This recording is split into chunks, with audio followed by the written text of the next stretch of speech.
Hello, so I'm Robin McClendon and we're back for another in this series of Workshop This. So today, let's talk papers. What are the best papers for the Gelli plate? I'll show you the ones I use and even some that may be non-traditional that I have found that are easy to get and I love. I also have a couple of the plates here because I think it's important to show you how the size of the papers relate to the plates. So as we talked about in the session where we talked about the type of plates we're using, here in the States, our standard size is 8.5 by 11. So an 8.5 by 11 sheet of copier paper. So this is multi-purpose copier paper. Good for inkjets, laser printers, all kind of copiers. So any kind of multi-purpose copier paper works wonderful on the Gelli plate. It's inexpensive. Normally you get I've got 400 sheets here for, I think this was like almost $4. So you get a lot of paper to be able to work with. And it's not the best paper in the world, but it's also not the worst. So this is great. Also, a lot of times we have resume paper that has like 25% cotton in it, like your Cranes or your Southworth and paper companies like that. You can use those. They're here in the States, like I said, they're all 8.5 by 11. Now I know in Europe, the standard size paper is a little bit longer. I don't remember the exact dimensions, but I think it's more like 9 by maybe 10.5 or something. It seems like it's a little narrow and a little longer. So we're going to take that into consideration as well. The 8 by 10 plate, which is sort of the standard size plate that is a good one as your go-to plate, you can see how much of the plate is taken up. So from corner to corner, we have about 1 inch at the top and just a little, like a 1/2 inch on the side. So that means when we put this paper down, for the most part, the plate is going to be covered with some extra around the sides. That's what it's going to look like. And that's good. If your papers are slightly larger and slimmer, it will still work on this plate. You'll just have a little bit at the top and the bottom.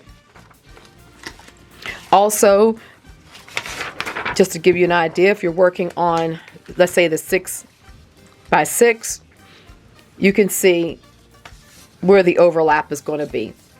A lot of times I'll take and tear my papers in half, knowing it's going to be slightly shorter than the plate, but then I'll just have that overlap. So you could still, in this size plate, get, 2 pulls out of a single sheet by doing that. Okay, so that is your 8.5 by 11, and that's good in a multi-purpose paper. Now, I also use the Japanese calligraphy papers. Those of you who've been hanging out with me for a while know I love these papers. I have the links for all of the materials below the video, so it'll be very easy for you to find these and at least see what they look like with the packaging, and you may even find them locally. So this is calligraphy paper in 2 different colors. I like the natural and the white. That's what they look like. They're very thin papers, but they're very absorbent. They take all types of paints beautifully, including inks, and I like the texture on them, and I use these a lot in my papers that I'm doing mark making on and various things like that. So these are really good, and they are a larger sheet, so these are more like, let's just do a quick measuring because it's not always on the package here. So they are 9.5 by 13, it looks like, or in centimeters, it's 24 centimeters by approximately 32 centimeters. So nice size papers, and you can see that these really do, let's look at it again. So you can sort of see how large the paper is in relationship to the plate. But what I like to do with these papers too is they work nicely on the plate this direction. And so what I'll do is just keep on printing and move it down and ink the plate, right? And then you can print the whole length of it by using various techniques. So love, love, love these calligraphy papers. They are wonderful for mark making. They crumple into a mamigami style paper really beautifully. So these are really good, and they're not expensive. They're $7 or $8 for a pack on Amazon, and there's like 100, anywhere from 60 to 100 sheets depending on the thickness and the color. Now let's talk about tissue paper. I love jelly printing with tissue paper. There's a number of techniques that I use on the plate with tissue paper, and this, you can just get good old-fashioned dollar store tissue paper. You don't have to have anything special. You can just hold on to all the papers that you get for, you know, packages that gifts and things may come in. However, these two are archival, and I have the links for these, but the white and this Kraft color are both archival tissue papers, which is nice. They're a little stronger. They have a little finish on them that makes them, gives them a nice bit of strength, but they're still very translucent. So you can see here that you can see my hand through a single layer, and I like that because they go on the plate. When you go to use them in collaging and what have you, you really can, when you glue them down, they almost go translucent. And so they really are wonderful. Now these are cut down, but they come in much larger sheets. So the sheets, I believe, are more like something more like 24 by 18 or something like that. They're large sheets, and then I cut them down into smaller pieces that I can then use on the plate.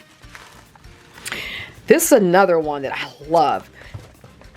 This is Glassine. This is artist paper. This is artist Glassine.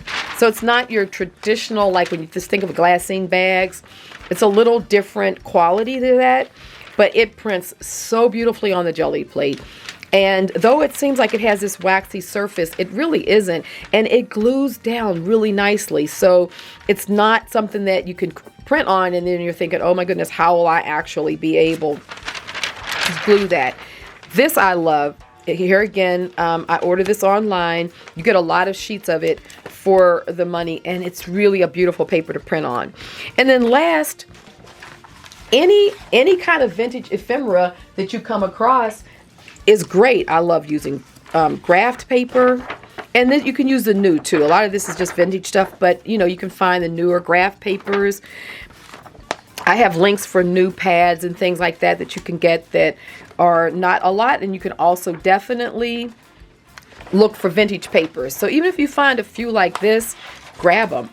You can print on them, and they're beautiful. And here's some more of the vintage papers. You can tell I just sort of left working on these because of the yellowing. And then ledger books, ledger papers are beautiful to work on, and then handmade papers are really nice as well. Like I use, you know, the various, here again, I get these on, you know, online, and it's like just a nice handmade paper, and they print really beautifully as well. And of course, I do the onion skin, and I have found a new link for onion skins that is not your, it's not the new onion skin. It's, I mean, it is new. It's not vintage. I'm sorry. It's not vintage onion skin. You can get it from the paper mill store. Again, the links are below. And it's really not, it's not the vintage in terms of traditional. This is all wood product, where the traditional has cotton in it, but you can see how beautifully transparent it is. And it really does print beautifully, and it glues down nicely. So this is a source that I've started using because many of us in the jelly printing community have found that onion skin has just gone crazy expensive. When I first introduced this a few years back, you could get, you know, a whole ream of it vintage for like, you know, $30, but now it's impossible. It's like $200. And so I found this as an answer to onion skin. So for those of you who've come across this video, you've been looking for onion skin, you know that I use onion skin, and you obviously haven't want to spend the money that a lot of eBayers and Etsy shops are now trying to charge for this, then definitely get this. You will not be disappointed. You will enjoy it. It's going to work wonderful. And to be able to jelly print on it, it's amazing. So that said, that takes care of the papers that work well on the plate. Any questions you have about papers, please put below the video. Any comments that you have and any techniques that you would like for me to consider in the future, please put those below the video as well. And until next week, happy creating.